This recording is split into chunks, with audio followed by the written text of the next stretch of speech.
Yo, what's up? It's Colin and Theodore Raz back again with another video. And in this live stream, we're going to be discussing Halloween Kills, Halloween Ends, and our predictions for both movies. And we're also going to be talking about the future sequels that might come after those movies. Okay, so let's talk about Halloween Kills first. So, should we tell them about my insight? Alright, so he got some insight from one of the actors themselves. I got to see early movie and it's ready to go, so No spoilers. I will only give spoilers that contain that, because the trailer kind of exposed almost the whole movie to you guys. So if you guys didn't know, in the first scene we see Michael walk out and kill a bunch of firefighters, we knew that was going to happen. With a selfie stick of all things. Yeah, and Lindsay Wallace, also who is portrayed by Kyle Richards, she is actually reprising her role that she had. Oh, and you also got Marion Chain. That also looks like, I hate to spoil this, I'm only giving. You are going back to Michael Myers' childhood home.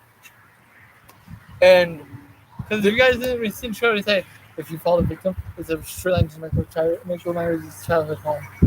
This house is so decrepit. It's crazy. Like the old, what year version do you think? They're trying to make him look like how he did in 1995. Okay. I don't know how old Dr. Simeon Loomis was in the movies, but well, if you think about it, in '78 he would have been in his late 40s or late 30s. How old would he be in? If you do the math, how old would he be in this year then? 2021. Somewhere between his 80s and 90s. He'd be retired, by the way, if he was still alive. But in the flashback scene, besides the whole special makeup effects, they're going to use CGI to make him look like he appeared. If you know what CGI means, it means computer-generated imagery. Right on. Okay, next let's talk about the cast who are returning characters and stuff. Like I said, Kyle Richards is reprising her role as Lindsay Wallace. That's not returning character. No, but the character from the last movie killed. Oh, not those ones. Yeah. Okay, so Laurie Strode's returning. Allison, played by Judy Greer, is returning, and then also Karen. Karen Strode. Karen Strode is returning. So that's gonna be pretty cool that those people are returning. Did Dad die in the movie? Allison's dad. I think he got murdered by Michael, didn't he? Snapped his neck. Anyway. So yeah, we have him. They're returning. They're all returning.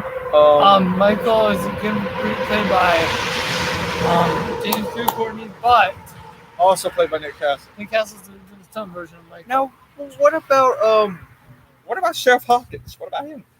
Who's that again?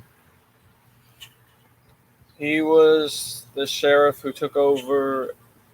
He was the deputy who took over as sheriff in Haddonfield, Illinois, after Sheriff Brackett and Sheriff Ben Meeker retired. I don't know if he's going to return next. Isn't he dead?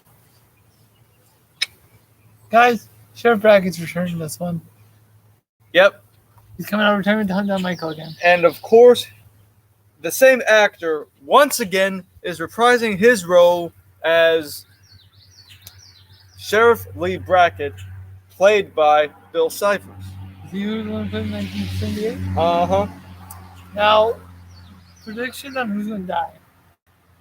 I think it's safe to say that. I don't know if you saw. It looks like Allison was Michael stab her, which I don't think they're going to kill off a kid. I mean, is she really a kid though? She's a fucking adult. She's probably an adult. 2 years, 2 years later. Mm-hmm. She was like, what was she, an honors class in high school? Yep. So it's kind of likely and unlikely that Allison Strode would most likely die at the hands of Myers, because she was literally asking for it. And then I do believe that the mom, which is Karen, what is her name? I'm pretty sure she's going to get seriously injured, but not killed. Or she might be on the verge of death. Remember the movie Halloween H2O where John got stabbed in the leg and he wasn't dead? Just so you guys know, Michael's weakness is 90s rappers. Yeah. Tell him who was in the last two movies of Halloween of the original series. In Halloween H2O, the only person who was his weakness in that movie was LL fucking Cool J. You gotta tell him who killed him, who supposedly killed him in the last movie, Resurrection. Right, Busta Rhymes. Yeah. If you don't know what he did, he grabbed the electrocuted tree and put him in. And the only time Michael speaks in that fucking movie is him yelling because he basically got fried. So now we gotta hop over to Halloween ends. Now John Carter did mention that's not the end. Shouldn't Halloween Ends be called Halloween 3? Who knows? In some people's maybe. So just so you guys know, John Carter did say that it's not the end of Halloween. It's just the end of the Laurie Strode versus Michael saga. What do you think? Who do you think should be in the next series after the versus Laurie's story? I think it should be Alice versus Michael. That'd be really cool. I think they should go back to the roots of Halloween 4. I think it'd be cool if Jamie Lloyd got back there kick ass. Wait, is Alice related to Michael in any way? If her grandma is Laurie, right? Yeah. Then Michael has to be related to her some way. His great niece. So, and what do you call her niece? Get it? You know, right? Versus Michael is his great niece. Yeah. No, that's her uncle. Because she's related to Laurie. My predictions for the new Halloween sequels after that would have to be Allison versus Michael, but Jamie goes in there and actually saves her ass. What would you guys think in the comments? Do you think Allison versus Michael after Laurie Strode? Maybe. I'm thinking sure. Would you be okay with that, or would you just like that's messed up? Well, he did. Hey, what if he gets Alice pregnant like he did Jamie Lloyd?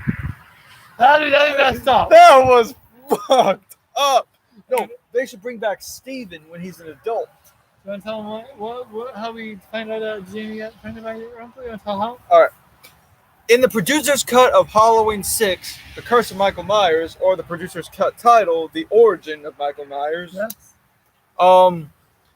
Jamie Lloyd, Michael's niece, who was 15 or 16 at the time. The actor or in the movie? The movie. Okay. What happened was she was basically having flashbacks after ending up in the hospital due to what Michael did to her after stabbing her. She had flashbacks to her getting taken to the Cult of Thorn headquarters where she was put on an altar with her hands and legs bound. Michael wakes up, looks at her. She tells him not to hurt him, and you can probably figure out the rest. And then it's a baby, and they're using the baby to make evil ones. For the Cult of Evil. But here's what you didn't know: the actor who played Stephen Lloyd was not played by a baby boy. The actor who played Stephen Lloyd was played by a girl. Which, if it's hard for you to believe, it's true. Yeah, if you look at the cast and crew, you'd understand.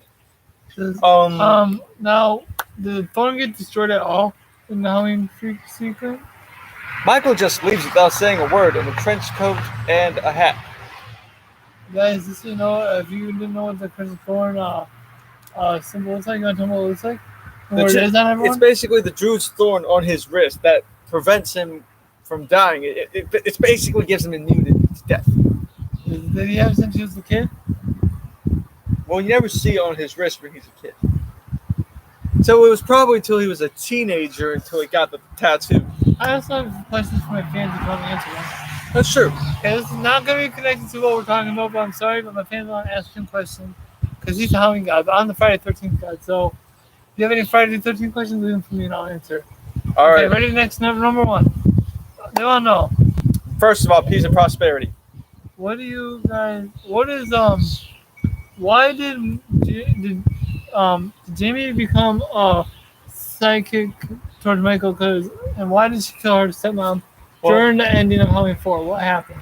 Well, if you saw the ending of Halloween 4... This is not for me, this is for the fans. I know what happened. I know. Well, if you saw the ending to Halloween 4 and you go to and you see Jamie go up to her uncle, you hear kind of a zap the second she grabs his hand. And bam, the evil's passed on to her. And you want to tell me why she killed herself? Well, in the ending, you see somebody's POV wearing a mask, and you're like, wait a minute, whose point of view am I seeing? Is this kind of a deleted scene from the first movie?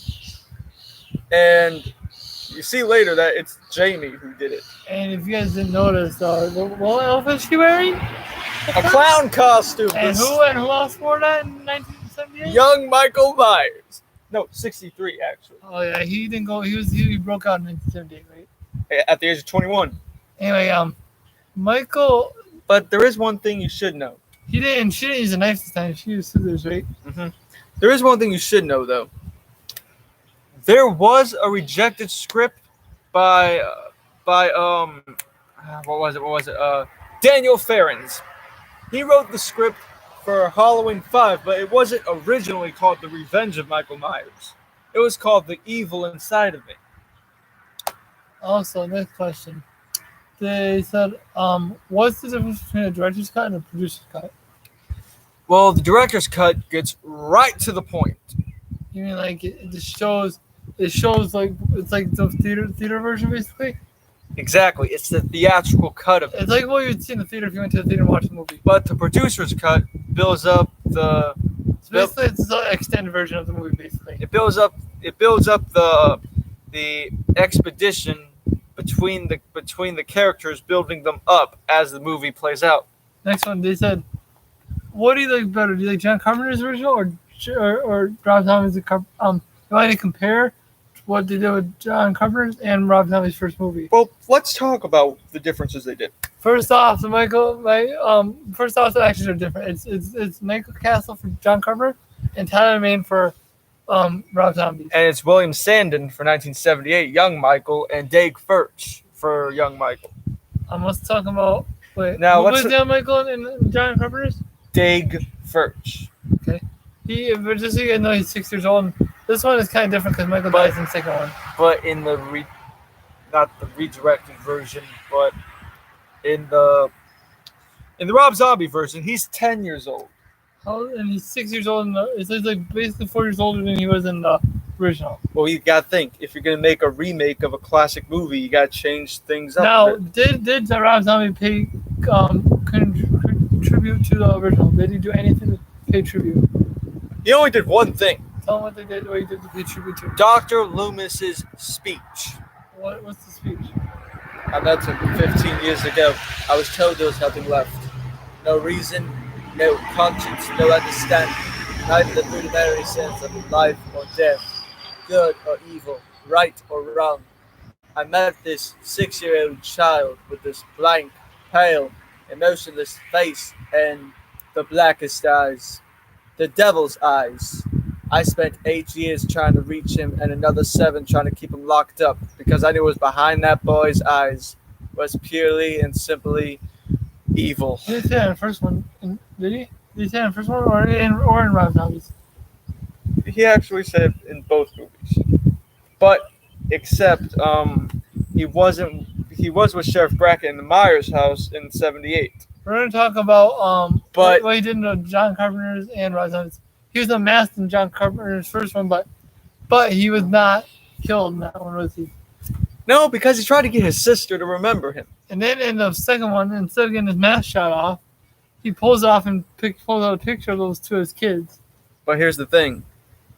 Michael didn't want to kill Laurie in the Rob Zombie version. He wanted to get his family back together. And because he didn't want her to have a crappy childhood like he did. We need to also just specify. I like what Rob Zombie did with the whole white trash people, but I didn't like the dad. The dad was all fucked up. I wish they had a functional family like they did in the first one with John Carpenter. Yeah, but you never understand what really happens to them. You never know what happens to them in the ending of the first movie. Like, you don't know what happens to them. Now, can we talk about something that I don't like about John Carpenter? Let's talk about the second one. But it starts the same thing. They're all in the hospital, blah, blah, blah, blah, you know. Here's what I hated. The white horse dream. Where did that happen in John Carpenter's? You know what? I reviewed half of Halloween 2, Rob Zombie edition, and I was like, wait a minute. What's with the white horse? You want to tell them what happened?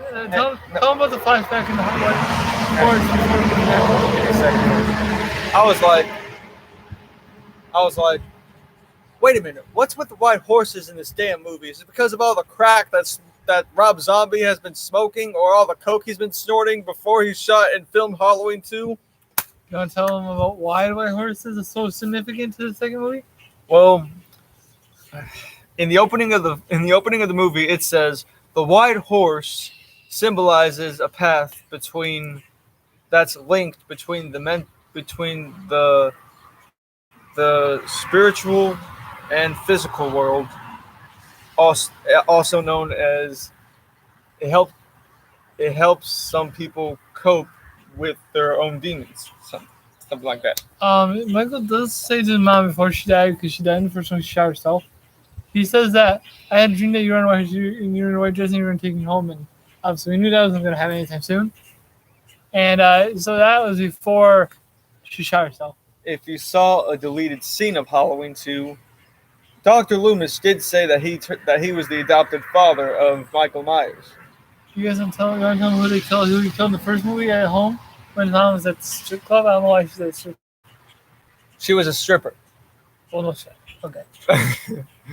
In the first Rob Zombie Halloween movie, what happened was Michael Myers on Halloween night, and he had a clown costume, not like the one he had in 78. All he had was really more of a clown mask, more likely. But what happened was he got so sick of his stepfather's bullshit. So if you guys don't remember, he was taped and he sliced his neck, but and he stabbed him in the head and the torso. Here's what he said though. They said that he stabbed numerous times in the face and chest, which we didn't get to see, obviously. We just saw his body get dragged out of the house. And then we saw Judith, and she was stabbed like 17 times in the back, didn't they say? Mm-hmm. But the shaky camera that happened when he was chasing her down, that was clever. And then we also had one more problem with the boyfriend. Steven. No, the boyfriend of Judith. That was his name. Steven. You want to tell how he killed her? Or how he killed him? Okay. Here's one thing you should know about horror movies, specifically Halloween. When you get done having sex or shagging some broad in the horror movie, leave. You do not go downstairs for an after-sex sandwich. Well, if you guys don't know how he got killed. Aluminum bat to the head, causing him to have a seizure. Did he die from a seizure or from getting hit in the head? Sorry. From a seizure. Is that why he was shaking when he fell? Yeah, and then Michael hit him repeatedly until he stopped. So, and then the baby was not killed whatsoever. Laurie Strode, which was played by Scout Taylor Compton, I believe. Who was about Laurie? Lee James Curtis or Scout Taylor? Taylor. Well, what's the difference between them both? Scout Taylor Compton was more the modern version of her. Guys, I hate to break this to you, but I like Laurie. I like Scout Taylor a little bit more than Laurie. I'm sorry. And I know it's going to piss a bunch of people off. But shout out to her. You are a fucking good actress. Was the acting bad in that movie or not really? It wasn't really bad to a point. I hated Halloween 3, by the way. Halloween 2007 Rob Zombie edition. You actually get to see what was missing from Halloween. Of what Michael did in the sanitarium. You actually get to see what was missing. There was also a rejected movie called Halloween: The Missing Years. You want to talk about how Michael dies in the second movie of Rob Zombie? Firing squad. Yeah, he gets shot by a firing squad. Laurie dies the same way, or she kills herself? Well, here's the thing. Michael takes off his mask after choking out Loomis, and he says, "Michael, you're going to hell." And he's like, "Die!" Wonder. But here's the thing. Why in the ever-living hell does he manage to... why in the world does he manage to somehow make it to Haddonfield, Illinois without a car? If you guys didn't know he can drive in the first one, you want to tell him how he learned how to drive? Because when he's locked up since he was a kid, tell him how to... If you saw a deleted scene from the movie, you could tell some dumbass gave him driving lessons. Why did it never say the Thorn when he told him he said Tom how to drive? Well, if you saw the lead scene, he's like, for God's sake, Sam, he can't even drive a car. He was doing very well last night. Maybe someone around here gave him lessons. Then doesn't Thorn later reveal that he told him how to drive? Nope. I It know. just reveals why he won't die. Thorn? Well, here's what happened. I'll explain this part from Halloween 6. In Halloween 6, John Carpenter, well, not John Carpenter, but Mustafa Akkad thought this was a good idea. Tommy Doyle, portrayed by Paul Joseph Rudd. Shout out to you. You are the best actor. For grown up Tommy, by the way, because Tommy was traumatized by Michael. Michael ruined his childhood. And he's like, the thorn represents a demon. So Who kills his family as a blood sacrifice on the next of kin on the night of Samhain, Halloween. And for some of you who don't know, Samhain is a Celtic Halloween festival the day before Halloween. You want to tell him that Hatfield is not based off Illinois in real life? Yeah. Tell him that. Haddonfield, Illinois is not a real town. It's based off the city. It's based off the city or small town, Haddonfield, New Jersey. Okay. Anyway, guys, should be on the Haddonfield, New Jersey. Okay. Anyway, guys, should be on the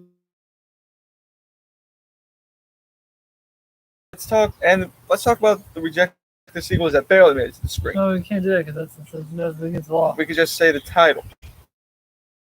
Yeah. We can talk about that. Go. All right, so there were a few rejected scripts that barely made it to the screen. And this chicken phone. Yes, he's someone can scream. Sorry, guys, my nephew got in the picture. Anyways, Halloween. There was a Halloween movie called Halloween Returns, where it focuses on Michael being on death row, written by Marcus Dunstan and Patrick Phillips. For you guys who don't know, John Carpenter and Deborah Hill stopped helping when they were after Halloween 3 season of The Witch. Look at that. And in Halloween, there's another Halloween movie called Halloween 3000, where Michael is supposedly bionic, but somebody took over his legacy. Then it was supposed to be Michael versus Hellraiser, Halloween in Hell. Who won that fight? Who you want to say who won that fight? Well, we know Pinhead. He's a scary motherfucker. But is he immortal? Yes. I want to ask you guys, this is another question. I want to ask him, you tell me how you think the script worked. If we made a Friday the 13th versus Halloween, like, Freddy, kind of like a Freddy versus Jason, but it's Michael versus Jason, who would win that fight? You mean Friday on Halloween? Yeah. Well, if it's anything like Freddy versus Jason, Just so you guys know who won that fight, Jason won that fight. well, if you think about it, Because when Freddy's in a... I'm just getting off satellite. Okay, can you tell what happened with the... Can you tell why Freddy was harmless when he fought? he is less powerful in the physical world. In Dream World, he's insanely powerful. You can't get away from him in Dream World. In the dream world, you are screwed. Yeah. But in Friday 13th Halloween, which would make sense, Michael versus Jason, that was a movie that was one of the rejected movies that never got made. It was supposed to be a movie? It was supposed to be made. What happened? Who rejected it? The people who would film it? I think the people who sued the guys who made Halloween because who was the original writer of Halloween? John Carpenter. Who's the original writer of Friday? Wes Craven. Wrong. Victor Miller. So here's what's happened. We couldn't get Victor Miller and we couldn't get John Carpenter together. So if they were willing to work together like Wes Craven and Sean Cunningham. Is this Hey, look. red? yes, buddy, that's dead flower. So we Um, got Wes Craven and Sean Penn together at least. but here's the thing: if this movie was to work out like planned, it would have been a really good horror movie. It would have been a good sequel. I think Jason would have won. So, It's for our party. so in Halloween H3O, not H3O, but in Halloween on Friday Halloween, which was a script that we thought about writing. Crystal Lake is actually taking place in Crystal Lake, Illinois, and what's on the other side of that state? Haddonfield. We were thinking, what do you think would happen? Would Michael go to Camp Crystal Lake, or would Jason go to Illinois? Jason would have went to Illinois. He went to Hatfield, Illinois because it's closer. Yeah. Well, that's all the time we have. Catch us next time.